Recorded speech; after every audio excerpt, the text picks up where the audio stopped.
বিজয় মহোদয়, বিদায়ী বন্ধু, কাউন্সিলর, অন্যান্য কর্মকর্তাবৃন্দ এবং নব উদ্যাঙ্কিত কর্মকর্তা,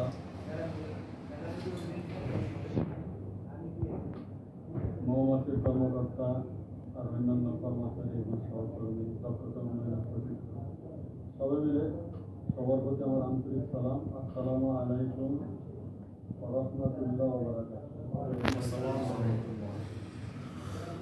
এসব সময় আসলে কথা বলা যায়। আর আমি অনুরোধ করব, জানি না আমার ভুল হয় কিনা, বিজয়ী সবার হাতে তুলে দিবেন। এটা আমার তীব্র অনুরোধ। এটা শয়তান পয়দা হয় এবং কিতাব এটা লিখছে এরকম।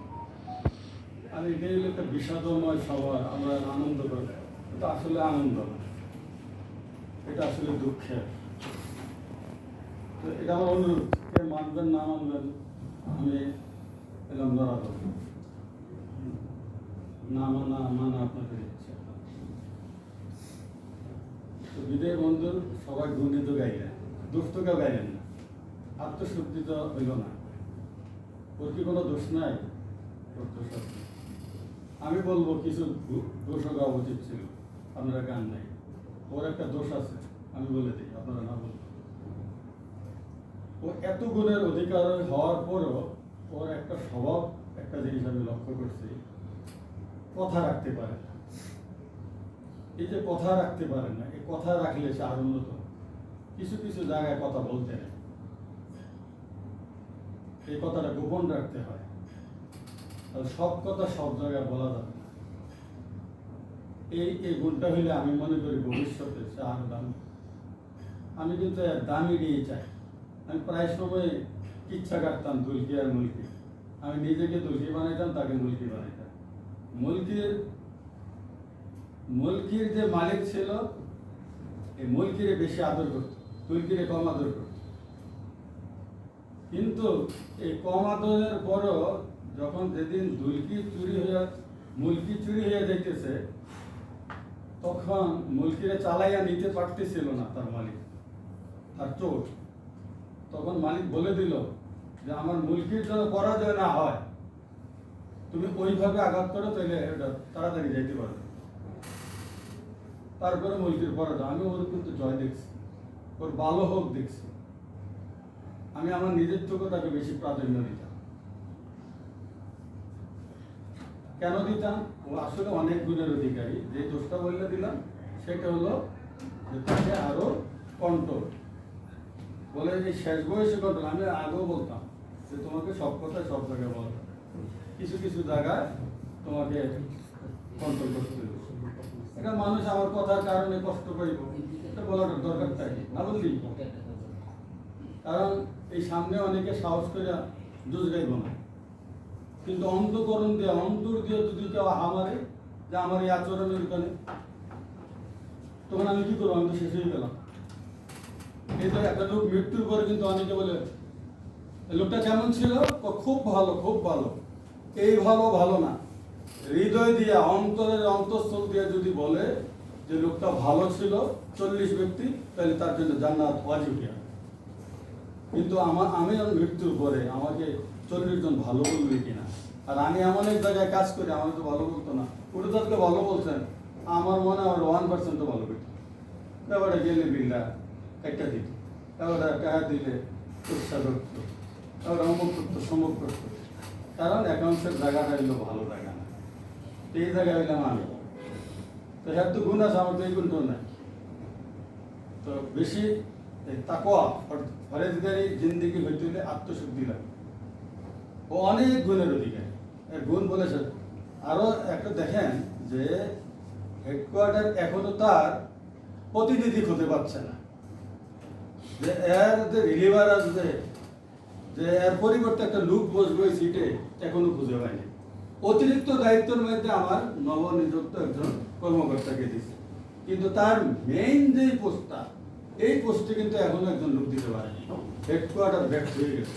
তো বোঝা গেলে এদিক দিয়ে সে যথেষ্ট ক্যালিবার, কারণ তার রিপ্লেসমেন্ট হইতেছে না। হবেও না, এটাই স্বাভাবিক। যে চলে যায় তার হয় না, আর সে তো অভিজ্ঞ সম্পন্ন লোক, কাজের দিকটা কাজকে সে ভালোবাসে, দেখেন না। একটু আগে আমি তাকে কাজের থেকে তুলে আনছি, তার ফেয়ারওয়েল তো হয়ে গেছে, অস্থায়ী ফেয়ারওয়েল হয়ে গেছে 13 তারিখ। আমরা আরো চূড়ান্ত পর্যায়ে যেটার ক্রেডিট দিতে হয় আমাদের স্বনামধন্য ডিজেম মহোদয়কে, যে উনি বলছেন না চূড়ান্ত ফেয়ারওয়েল যাব, তো ওনারা আমার এই জায়গাটা সুবিধা করতে হয়, আর সবাই সহযোগিতা করছে, সেই জন্য আজকে আমরা কলেবরটা বৃদ্ধি করে করতে পারছি, সবারই ধন্যবাদ। তো ওর আসলে ব্যাখ্যা দিতে গেলে কয়েক ঘন্টা লাগে, কারণ ওরে সেই যুগ দিয়ে দেখতে আসছি, দেখতে দেখতে পদ্মা, মেঘনা, যমুনা বহমান হয়ে গেল, কত নদীর কত জায়গায় বয়ে গেল তারে দেখলাম। তো দেখতে দেখতে সেও বৃদ্ধ, আমিও বৃদ্ধ, আমরা প্রায় সেই সময়ে বিসিকে আসছিলাম, আমরা অনেক অধিকার থেকে বঞ্চিত। তো এই অধিকার আমি আমার ডিজেম মহোদয়কে আজকের এই প্লেস থেকে একটা অনুরোধ করবো, আমার মনে হয় তার আত্মা শান্তি পাবে যদি স্যার করতে পারেন, যে তার একটা ব্যাগ আছে চাকরির ভিতরে, এটা যদি স্যার আমি জানি যদি মন প্রাণ লাগাইয়া খাটেন তো মনে হয় উত্তর দিতে পারে। আমি জানি স্যারে অসাধ্য কাজ করতে পারে, এটা আমার, যদিও দেখেন যে স্যারে কথা কম বলে কিন্তু কাজে কিন্তু খুব দক্ষ, কারণ ওনার দক্ষ কিন্তু 12 বছর, ওনার দেখলে বোঝা যায় না যে উনি 12 বছরের দক্ষ লোক। তা আমি, আমার এটা দাবি যে ওর যে ব্যাগটা আছে স্যার জানেন এটা কিভাবে আজ হইবে। বিসিকে এমন কোনো কাজ না যে হয় না, একটা কাজ হয় না, ছেলেরে মেয়ে বানান জানে, মেয়েরে ছেলে বানান জানে, আর না ম্যাক্সিমাম কাজে বিসিকে হয়। আর এটা তার অধিকার, এই অধিকার থেকে যদি সে বঞ্চিত হয়, সে কয়েক লক্ষ টাকার থেকে বঞ্চিত হবে। আমি এই প্লেসে স্যারকে হাত শক্তিশালী করার জন্য যে নবনিযুক্ত কর্মকর্তারা আসছেন তারাও যদি সহযোগিতা করেন আরো ভালো, সুপরামর্শ দিয়ে আমি তার এই অধিকারটা চাই, আমার মন প্রাণ দিয়ে, তাইলে তার আত্মাও শান্তি পাবে। এই আত্মার শান্তি হলে আসল শান্তি, প্রশান্তি। একটু আগে যে আমি যে কথাটা বলছিলাম যে মনোমন্দির যে যদি কাউকে ভালো বলে সে ভালো। আমার আজকে আপনারা বাড়ি চলে যাবেন, যে যার জায়গায় চলে যাবে, যে যার জায়গায় যাবেন, যদি মন দিয়ে বলেন যে আমি ভালো, তৈলে ভালো। আর উপরে উপরে ভালো বললেন, ভিতরে ভালো বললেন না, আসলে আমি ভালো না। কারণ ঘরের বউ তো ভালো কাজ মাঝে মাঝে আরে ভাবি দিয়েছে একজন তার কষ্ট, আসলে তো লোকটা ভালো। এইরকম অনেকে আমরা স্ত্রীর কাছে ভালো না, অনেকে আমাদের ভাই বোনের কাছে ভালো না, অনেকে আমাদের কলিগদের কাছে ভালো না, অনেকে আমাদের ঊর্ধ্বতন কর্তৃপক্ষের কাছে ভালো না। সবাই সবার কাছে ভালো হইতে পারে না, কিন্তু আবারও আমরা ভালো কিনা, আমি ভালো কাজ করি কিনা। যেমন আমাদের নবীকে আবু জাহেলে কুকুরটা খুব খারাপ হইত, কিন্তু যখন ভিতরে ভিতরে যে ঢুকা, আসলে তো মোহাম্মদ ভালো, মোহাম্মদের কোথাও ভালো, যাইয়া লুকে লুকে পড়া ছবি শুনত, কিন্তু উপরে কি করতো, মোহাম্মদকে মারা দেব না, মোহাম্মদ পাগল, মোহাম্মদ।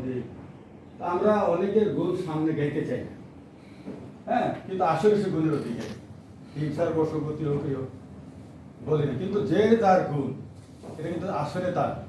শামসুল আলমের অনেক গুণ আছে, কিন্তু এই গুণের যে এখান থেকে পাও না, সেটা পায়, এটা হুমায়ুন কবিরের মধ্যে পাবে না, এটা সম্ভব না। যে হুমায়ুন কবির অ্যাকাউন্ট অফিসার নাম আছে এখানে, সেও তার অধিকার পাবে, বঞ্চিত হয়ে তাকে বাড়িতে ফিরতে হবে। এই জন্য আপনারা যারা নতুন প্লাস আমাদের পুরাতন দিদের মতো নতুন নেই, আপনাদের কাছে দাবি যে আমাদের অধিকারে যদি আপনাদের পরামর্শে, আপনাদের কথার কারণে, একটা কথার কারণে আমাদের অধিকারগুলো পাই, তাইলে আপনাদের জন্য দোয়া করব, শুকরিয়া আদায় করব। আর শামসুল আলমের এই যে শূন্যতা, এই আজকে কত তারিখ, 2 তারিখ, গেছে কত তারিখ, 13 তারিখ, এখনো সে ডিসিপ্লিনই আছে। তো আমি তাকে বলছিলাম, বাবু তুমি দেখা পারতো না, তোমার ঘুরে ঘুরে আম লাগবে, তোমার এলপি আর এনপি কাটান লাগবে। এই কথাটা কিন্তু সঠিক হইতে যাইতেছে। এই আজকে বিদায় দিলেন না, দেখবেন আল্লাহর হুকুম আমাদের ডিজেল স্যারের যদি করে আবার এটা কাগজ এনে আইসে দেখবেন, আসবো আসার পর তো আমাদের এটা একটু ঠিকই হেল্প করবো। আপনারা 3 দিন পাইছেন, তো আরো কত 3 দিন পাইবেন, কোনো চিন্তা নাই। কারণ সে বিসিককে লালন করে, কিন্তু বিসিক তাকে লালন করে। বিসিকের যে কর্তৃপক্ষ আমার কথা বার্তা যাবে কি আমি জানি না, কয় প্রতিবাদে এখান থেকে করেন আপনার বার্তা কি একদম ফ্রান্সে যখন আল্লাহ রসুলের বিরোধিতা করছে, রসুলের কার্টুন করছে, তো যখন এনে বিরোধিতা করে এই বার্তা কি যাবেনি, না যাবে না, ইতারে তো বাদে, আমার কথাগুলো তো ইতারে, এটা আল্লাহ পাকে পৌঁছে দিবে। ইব্রাহিম আলাইহিস সালাম কাবাঘর বানানোর পর কয়েকটা ইটের টুকরা পুকুর ছিল, তখন তাকে অর্ডার করা হয়েছে তুমি ছিটাই মারো। মারলে কি হবে? মারার দায়িত্ব তোমার, পৌঁছানোর দায়িত্ব আমাদের, আমার। আল্লাহ পাক নিজে ঘোষণা দিয়েছে কিভাবে, যেখানে যেখানে এই টুকরোগুলো পড়ছে সেখানে একটা একটা মসজিদ আছে, এবং বাংলা পৃথিবীতে সেটাই হবে, একটা একটা মসজিদ হবে। তো ইব্রাহিম আলাইহিস সালাম মক্কা শরীফে ঘোষণা দিয়েছিল হজের, আজকে সারা পৃথিবীতে এই আওয়াজ।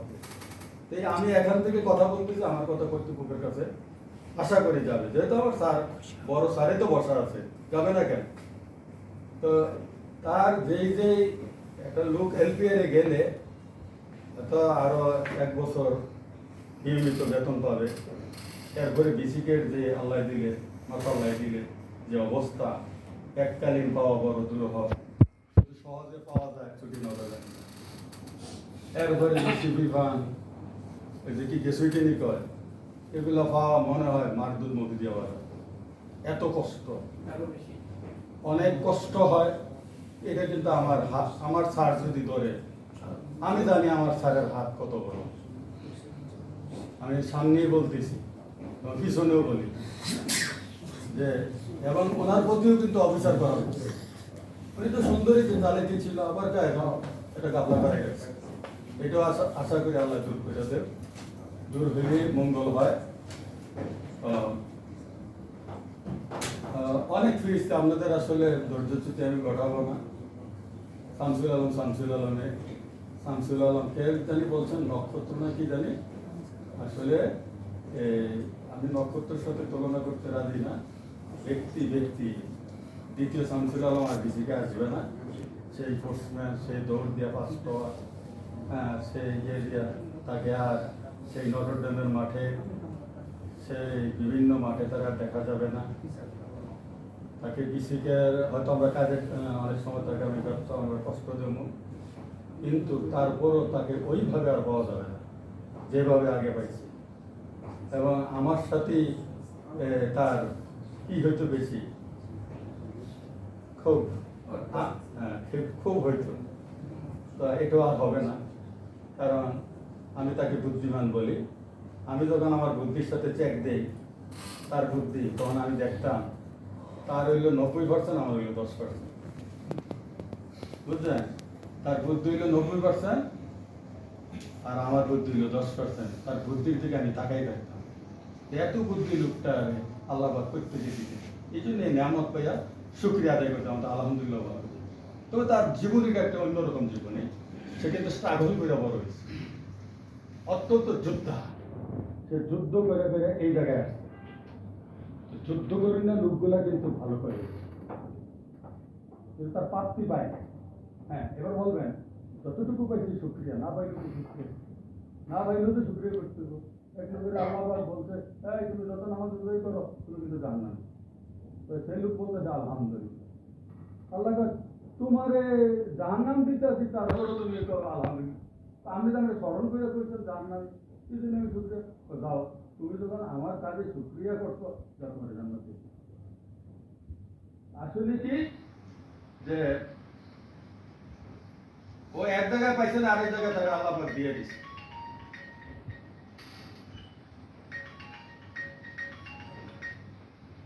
এক জায়গায় পাইছে না, আরেক জায়গায় আল্লাহ পাক দিয়ে দিবে, এটা আল্লাহর বিধান। আল্লাহ একেবারে আশা অপূর্ণ রাখে না, কোনো না কোনো ভাবে দিব। আমি আজকে স্যারের কাছে একটা চাহিদা চাইছি, স্যার দিচ্ছে না, দেখা দেবো কি ওই এনামুল হক সবাই দিয়ে গেছে। আমি তো স্যারের কাছে চাইছি, আপনি কি জানতেন? তখন আমি তো জানি না, আমার মন চাইছে অফিসে করিয়া যে এই রান্না রেখে আমি স্যারের কাছে চাইছি, স্যার আজকে তো কেক খেলাম কোন আজকে আমাদের বাজে। তো এনামুল সাহেবকে অফিসে এসে মনে হইল যে হুমায়ুন কবিরের ইয়া খাওয়াই, কেক খাওয়াই। তা আমি কেক খাই আর কই স্যারের তো চাইলাম পাইলাম না, এনামুল চাইলে তো চায় কে ভাই কে এই আজ মঙ্গলবারে এত সুন্দর খানা হইব, কেউ কে এই আজ থেকে 10-15 দিন আগে ভাবছে কি সুন্দর খানা হইলো, সাধারণ কত সুন্দর করে বাক করে খাওয়াইলো, তার জন্য শুকর আলহামদুলিল্লাহ। এই অসুস্থ দেহ নিয়া এত সুন্দর করে যে খাওয়াইলো, তাকে কি দেওয়া যায়, মোবারকবাদ দেওয়া যায়, ধন্যবাদ দেওয়া যায়, তার সুস্থতার জন্য দোয়া করা যায়। তার জন্য আমরা দোয়া করি আল্লাহ যেন তারে পূর্ণাঙ্গ সুস্থ করে তোলে। আসলে আমি তো এইভাবে আমরা প্রত্যেকে কর্মশীল, প্রত্যেকে ভালো কর্ম করে। তো বগুড়ার থেকে যে আসছে আমাদের মুস্তাফা ভাই, তাকে না দেখলে আমাদের ভালো লাগে না। সে আমাদের নতুন বিল্ডিং উপহার দিতে আসছে, তো আশা করি বিল্ডিং বানাইয়ে দিব। তো আর আমার এই বিদায়ী ভাই কি বলবো, আমি তোমাকে ছাড়িলাম না, তুমি থাকতেই হবে, এ বলে আমার বিদায়ী। আসসালাম।